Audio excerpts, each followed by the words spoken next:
So what happened in the music industry during the last 20 years? We came from a complete analog world in the 70s over to a kind of already hybrid setup in like 2000s. And now we have a complete digital setup that is possible. Of course, we can still combine in a hybrid way analog gear. But what happened right here? Everything became much more easy to handle. Because when we were on the analog console, we needed to cut tapes, cut the recordings, route it back on the console.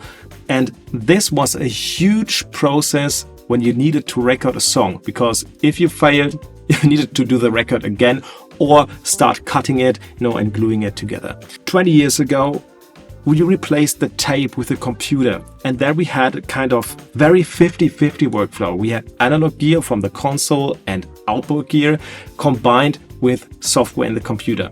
These days, we still had the issue that analog was still doing something better to the sound.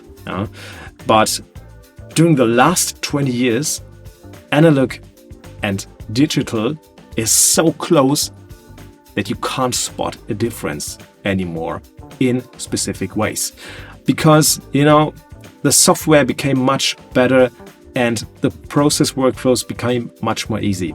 So let's say, of course, when you now take a plugin and compare it directly to the analog outboard unit, you will always have a difference. But why? Of course, analog outboard gear is manufactured, and there's always a little difference between different units.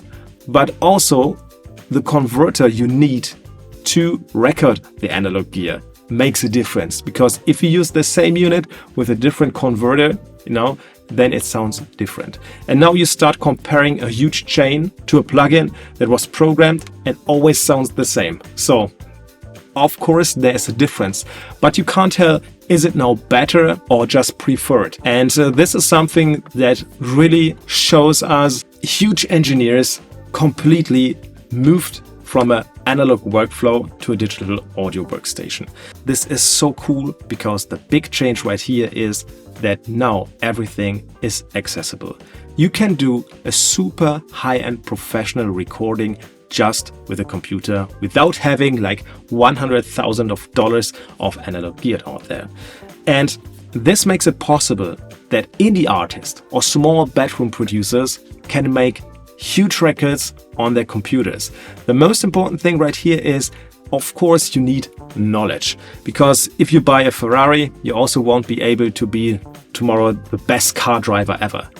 So you need to learn how to drive that car, even when you have the access. And this is something you also need when you start using all this software. And in today's times, there's one thing that now creates a new turning point comparable from the analog world to the digital world. And this is a kind of cherry on the ice cream. We have AI. And AI facilitates a lot of stuff because AI can already provide you a direction where to go. How should you improve your sound? How do you need to do EQ on your record? And AI is showing you what to do. And this is crazy good because this again makes it much faster to work. Or even in production, when you have a vocal and you can create different styles of production to the vocal when you're a singer and you already feel like, hey, I want to find a producer that can do stuff for me. Or even this production is so cool, I can use it for my track and maybe just do tiny adaptations.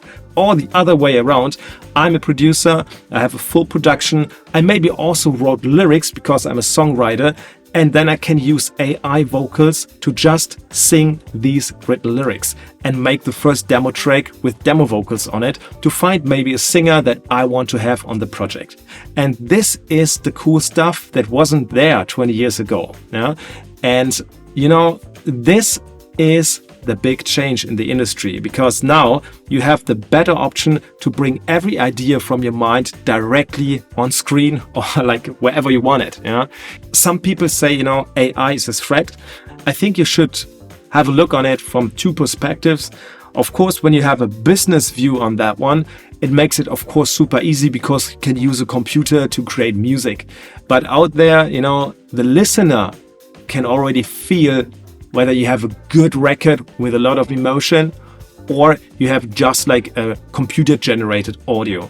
Because, you know, people want to connect with music. People want to connect with people and their emotions and feelings, you know, and that's what artists are doing.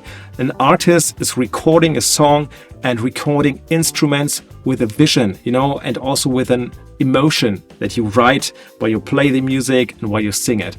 And that's something where I personally see it's very difficult to make it happen with AI, because maybe in future we are fans of, you know, not existent stars that are just generated by AI. But how do you want to go to a concert? Yeah, and there's always like this connection needed, because as long as we are humans, you know, we want to see someone who's performing the music, because this is a direct emotion we can feel. And yeah, so that way I see AI as an improvement for the workflow, and that things will happen easier and faster, and not a threat. Let me know in the comments what are your thoughts about AI, and follow for more mixing, mastering and production hacks.